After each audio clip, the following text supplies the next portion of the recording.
जय श्री महाकाल। आदेश। सती। आज सती के विषय में बताऊंगा कि सती क्या है और सतीत्व क्या है। आपने इतनी सारी चीज़ें सुनी होंगी, सनातन धर्म में इतनी सारी कहानियाँ सुनी होंगी और उनमें तमाम जो देवियाँ हुई हैं उनके आगे सती जुड़ा हुआ सुना होगा आपने। सती अनुसुईया, सती सुलोचना, सती सावित्री, ऐसी बहुत सारी सतियाँ हुई हैं भारत भूमि पे।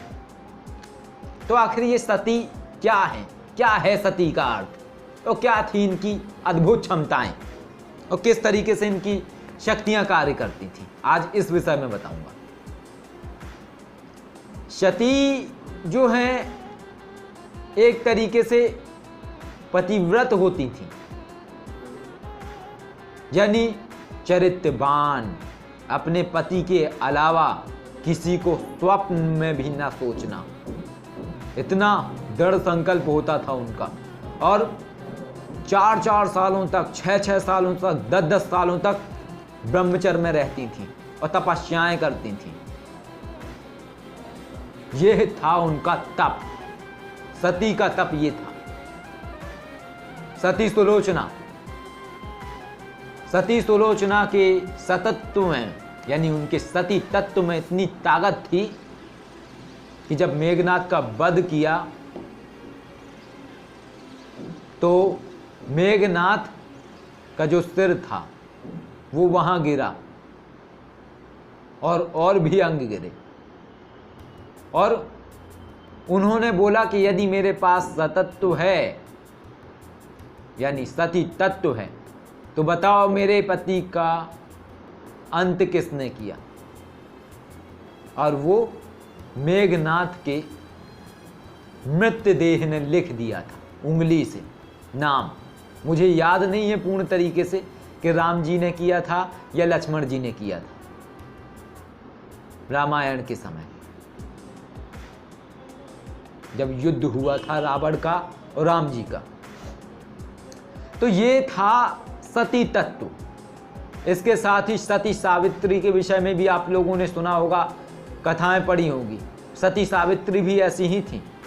उन्होंने भी अपना जो सती तत्व था, उस सती तत्व से अपने पति सत्यवान को वापस बुला लिया था। यमराज से भी अपने सत्यवान की आत्मा को वापस बुला लिया था। ऐसे वरदान मांगे थे यमराज से, पीछा नहीं छोड़ा था, यमराज के पीछे पीछे आ रही थी। उसके साथ सती अनुसुईया पे आ जाइए। सती अनुसुईया ये तो सबसे बड़ी सती है, जिनके पास मां सीता को भी जाना पड़ा था सती तत्व का ज्ञान लेने के लिए। मां सीता ने सती अनुसुईया की शरण में उनसे ज्ञान अर्जित किया था सती के विषय में, कि स्त्री का धर्म क्या है और सती तत्व क्या है और स्त्री का आचरण क्या है। तब मां सती ने, यानी सती अनुसुईया ने उनको ज्ञान दिया था। तो ऐसी ये तमाम चीज़ें हैं। सती तत्व ऐसा होता है, यदि किसी स्त्री में सती तत्व नहीं है तो उसके अंदर शक्तियाँ तो जागृत कभी हो ही नहीं सकती हैं। लेकिन ये आज का जो वीडियो है ये सती तत्व के लिए है, इसलिए स्त्रियों के लिए बताऊंगा। लेकिन इसका मतलब ये नहीं है कि पुरुष ये सोचें कि बल्ले बल्ले मेरी तो ठीक है, ऐसा बिल्कुल नहीं है, क्योंकि पुरुषों के लिए भी ऐसे ही नियम लागू हैं। यदि आप इस क्षेत्र से जुड़ रहे हैं, यदि आपको अपनी अंदर की शक्ति चाहिए, तो आपको चरित्रवान होना ही पड़ेगा। पर स्त्री पे नज़र जानी ही नहीं चाहिए, पैर कहीं गलत दिशा में जाने ही नहीं चाहिए। यदि आप इस मार्ग से जुड़ते हैं, अध्यात्म से जुड़ते हैं, तो पहला नियम यही है, चरित्र बल। तो सती का इतना शक्ति का प्रभाव होता था और यही कारण थी कि सती अनुसुईया की जो ख्याति थी वो फैली हुई थी। और जो एक कथा है सती अनुसुईया की, कि जब ब्रह्मा विष्णु महेश त्रिदेव जब पहुंचे मां सती अनुसुईया की परीक्षा लेने के लिए साधुओं का रूप बना के, तो साधुओं का रूप बना के पहुंचे तो उन्होंने एक शर्त रखी। उन्होंने बोला कि माते देवी भोजन कराओ लेकिन नग्न अवस्था में। तो जब ये शर्त रखी तो अचंभित हो गई वो सती अनसुईया। उन्होंने सोचा कि ऐसे तो फिर मेरा पतिव्रत धर्म टूट जाएगा, ऐसे तो मेरा सती धर्म टूट जाएगा। जब सती अनसुईया ये सोच में पड़ गई तो सती अनसुईया ने अपनी दिव्य दृष्टि डाली। तब तो था ही था सबके पास। जब दिव्य दृष्टि डाली तो देखा कि त्रिदेव खड़े हैं, तो मुस्कुराई, समझ गई कि भगवान परीक्षा लेने आए हैं। बोली ठीक है, भोजन तो हम कराएंगे, भोजन तो हम कराएंगे, लेकिन बाल्यावस्था में।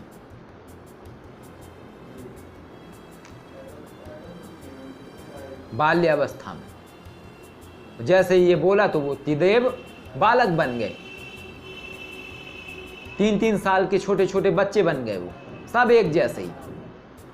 जब वो तीनों बच्चे बन गए सब एक जैसे ही, तो इस तरीके से उन्होंने अपने पतिव्रत धर्म की रक्षा की और सती जो तत्व है उनका, उसकी रक्षा की। और इसके साथ ही फिर परीक्षाएं शुरू हो गई माताओं की। उमा, रमा, ब्रह्माणी, इन तीनों माताओं की परीक्षा शुरू हो गई। जब ये तीनों माताएं पहुंची तो माँ सती अनसुईया ने उन तीनों बालकों को पल्ला में लिटा दिया और बोला कि ले जाओ जो जो हों आपके। पार्वती जी से बोली कि ले जाओ जो आपके शिव जी हों उन्हें ले जाओ। लक्ष्मी जी से बोली तुम्हारे जो नारायण हों उन्हें ले जाओ। सरस्वती जी से बोली कि ले जाओ ब्रह्मा जी को। अब तीनों बालक एक जैसे ही लग रहे थे, किसे ले जाएं। और वहां शक्ति के प्रभाव थे कि त्रिदेवों ने ऐसी स्थिति बना दी थी कि अब दिव्य दृष्टि भी काम ना करे, क्योंकि यदि और चीजें काम कर जाती तो और समझ में आ जाता। लेकिन अगर दूसरे दृष्टि से देखें तो सब माया का खेल है, सबको सब कुछ पता है, ये सिर्फ लीलाएं हैं जो रची गई हैं। फिर इसके बाद प्रार्थना की गई। इस तरीके से एक कथा है। और इसी तरीके से उन त्रिदेवों से उत्पन्न हुए थे दत्तात्रेय, भगवान दत्तात्रेय, जो सबसे बड़े गुरु माने जाते हैं, जिन्हें दत्त भगवान भी लोग बोलते हैं। इस तरीके से दत्तात्रेय आए थे, उनका अवतार हुआ था, त्रिदेवों से दत्तात्रेय बने थे। तो इस तरीके की ये कथाएं हैं, इस तरीके की ये चीज़ें हैं जो हमें शिक्षाएं देती हैं। और ये बहुत आवश्यक है, आज की युवा पीढ़ी के लिए बहुत आवश्यक है। लेकिन अगर आज की युवा पीढ़ी अपना चरित्र हनन कर लेगी, चरित्र के विरुद्ध जाएगी, चरित्र आचरण नहीं होगा उसके पास, तो वो कैसे जीवन में आगे बढ़ेगी। और उसे कैसे पता चलेगा सती तत्व होता क्या है, क्या सती होते हैं, क्या क्या होते हैं, क्या थी ये सती। आज तो जमाना इतना आगे बढ़ रहा है कि ये सब लोग कपोल कल्पनाएं बोलते हैं इन सारी चीज़ों को, लेकिन बोलने से हकीकत नहीं बदल जाती है। जो था वो है और रहेगा। तो ये है सारी की सारी चीज़ें। लेकिन इसका ये भी मतलब नहीं होता है कि ज़बरदस्ती का कोई सती तत्व अपने अंदर पैदा करने की कोशिश करे या अपने आप को दम्भी बना ले, झूठ मूठ का सती बन जाए। यही हुआ एक बार। एक कथा और है, वो भी सुना देता हूँ। सती अनसुईया की कथा है। एक महिला सती अनसुईया के पास गई उनकी कुटिया में। तो जब वो गई तो पहले वो खल और मूसल चलते थे, बड़े बड़े ओखली जिनको बोलते हैं। तो सती अनसुईया उसमें कुछ कूट रही थी। तो जब कूट रही थी तो जैसे ही कूट रही थी तो जो उनके पति थे अत्रि ऋषि,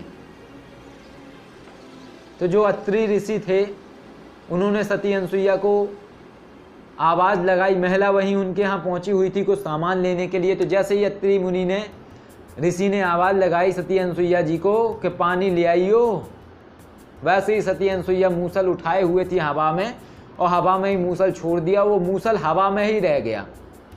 तो जैसे ही उस महिला ने देखा, बोला वाह ये तो चमत्कार हो गया, मूसल हवा में ही लटका हुआ है, ऐसा कैसे हो गया। और जब सती अनसुईया आई तो उनसे बोला कि माता ये कैसे हुआ। सती अनसुईया बोली ये ऐसे हुआ, ये सती तत्व है, ये पतिव्रत स्त्री के धर्म से ये शक्ति उसके अंदर उत्पन्न होती है, उसका चरित्र बल है ये। तो महिला ने सोचा वाह ये तो बढ़िया चरित्र वाले। अब महिला ऐसी थी कि वो अपने पति की रोज धुलाई करती थी, ऐसी पतिव्रत धर्म निभाती थी वो महिला। तो अब घर पहुंची तो अब पति महाराज तो वैसे ही डरे हुए थे। तो अब पति महाराज से जबरदस्ती वो महिला बोली कि एक काम करो, जब मैं मूसल ओखले में डालूंगी और कूटूंगी तब तुम पानी मांगना। अब उसको प्यास ना लगी थी, बोला प्यास तो लगी नहीं है, तो आंखें दिखा दी। बोले मैंने बोला ना पानी मांगना, तो भाई पानी तो मांगना ही पड़ेगा। तो अब जरा सा कूटा उसने, कूटने के बाद उसने कूटते कूटते सोच रही थी कि अब कब मांगेगा ये पति पानी। अब पति ने भी दबी आवाज में बोला पानी ले आइयो, तो उसने भी ऐसे ही मूसल उठा के छोड़ा। जब छोड़ा तो मूसल गिरा पैर पे और पैर वैर खुतल गया। ठीक है, फिर वो गई सती अनसुईया के पास, बोली माते ऐसे। तब उन्होंने समझाया कि जब तुम ऐसे करती हो, ऐसे काम करती हो तो कैसे होगा ये सब। तो ये था। तो ऐसी ये चीज़ें हैं, ऐसे दृष्टांत हैं, ऐसे तमाम चीज़ें हैं जो होती नहीं हैं। तो सती तत्व का मतलब ये नहीं है कि मेरा ये वीडियो देख के सती अनसुईया की बात सुन के ऐसी तमाम महिलाएं जो अपने पति को पीड़ित रखती हैं और सती बनने के लिए इस तरीके से हरकतें करें तो फिर ऐसी दिक्कत हो जाएगी उन्हें। धीरे धीरे सुधार लाएं अपने आप में, धीरे धीरे अपने जीवन को बदलें, क्योंकि ये दाम्पत्य जीवन जो है इसमें दोनों एक गाड़ी के दो पहिए हैं, उन्हें साथ में ही चलना होता है। एक दूसरे को पीड़ित करने से जीवन अस्त व्यस्त हो जाता है। फिर चाहे पति पत्नी को पीड़ित करे, चाहे पति पत्नी को पीड़ित करे या पत्नी पति को पीड़ित करे, जीवन तो दुख में ही गुजरना है। तो इस तरीके से ये कथाएं हैं, इस तरीके से ये सतियां हुआ करती थी। अब इस पे क्या था कि सती प्रथा पे रोक लगा दी गई थी बाद में, क्योंकि सती प्रथा ये थी कि पति के देहांत के बाद पत्नी चाहे तो स्वेच्छा से अग्नि में दाह कर लेती थी, यानी जल जाती थी, जीवित जाके चिता पे बैठ जाती थी और जल जाती थी। इतना तप हुआ करता था और चीखती भी नहीं थी, ना आंसू निकलते थे उनके। ये शक्ति होती थी उनके अंदर। और इसके बाद उनकी समाधियां बना दी जाती थी और समाधियां ऐसी होती थी यदि वहाँ पे कोई मुराद मांगे तो वो पूरी होती थी। लेकिन हुआ ये कि जब 1600 ईस्वी आई या आज से 500-600 साल पुरानी स्थिति को आप देखें, तब ये प्रचलन में आ गया था कि सती का मतलब ये था कि किसी का अगर पति मर गया तो ये काम करते थे लोग कि उस स्त्री को ले जाके टकला कर देते थे, गंजा कर देते थे और ज़बरदस्ती वो चिल्ला रही है, चीख रही है, रो रही है, कह रही है छोड़ दो मत मारो, और लोग ज़बरदस्ती उठा के चिता में उसको रख देते थे और जिंदा ही जला देते थे। तो सती प्रथा का ये दुरुपयोग हुआ, जो कि ये सती अलग था और ये सती प्रथा अलग है। सती को सती प्रथा में बदल दिया और एक कुरीति वाली प्रथा चलन में आ गई।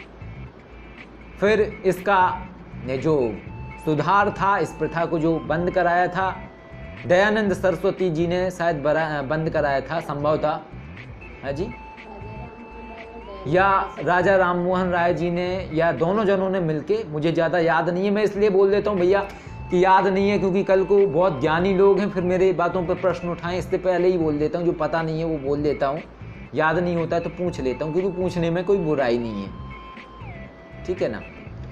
तो ये तमाम चीज़ें होती हैं जीवन में, तमाम स्थितियाँ होती हैं। तो इस तरीके से ये सारी चीज़ें हैं। इसको सती बोलते थे, ये सब ने सुना होगा, सती सुलोचना, सती अनसुईया, सती सावित्री। तो ये सती क्या था, तो आज मैंने आपको बता दिया कि सती ये था।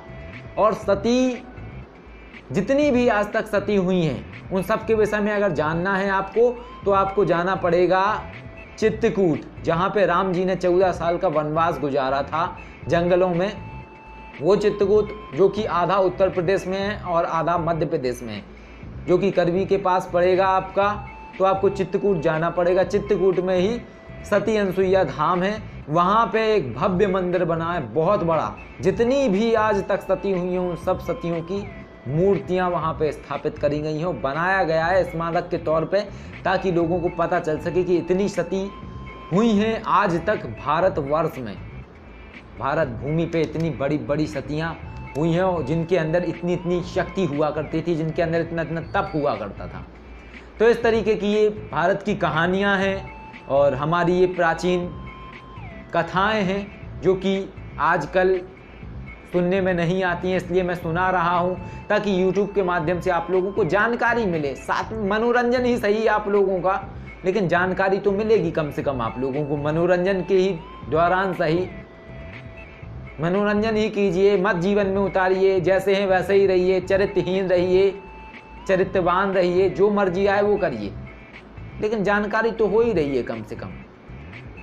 वही वाली बात है कि अगर इतने काफ़ी सारे लोग देख रहे हैं, उनमें से अगर कोई भी व्यक्ति बदलता है, वही अपने आप में बड़ी बात है। एक व्यक्ति बदल जाए, वही अपने आप में बड़ी बात है, क्योंकि वही एक व्यक्ति ही भारतवर्ष में काम का व्यक्ति है।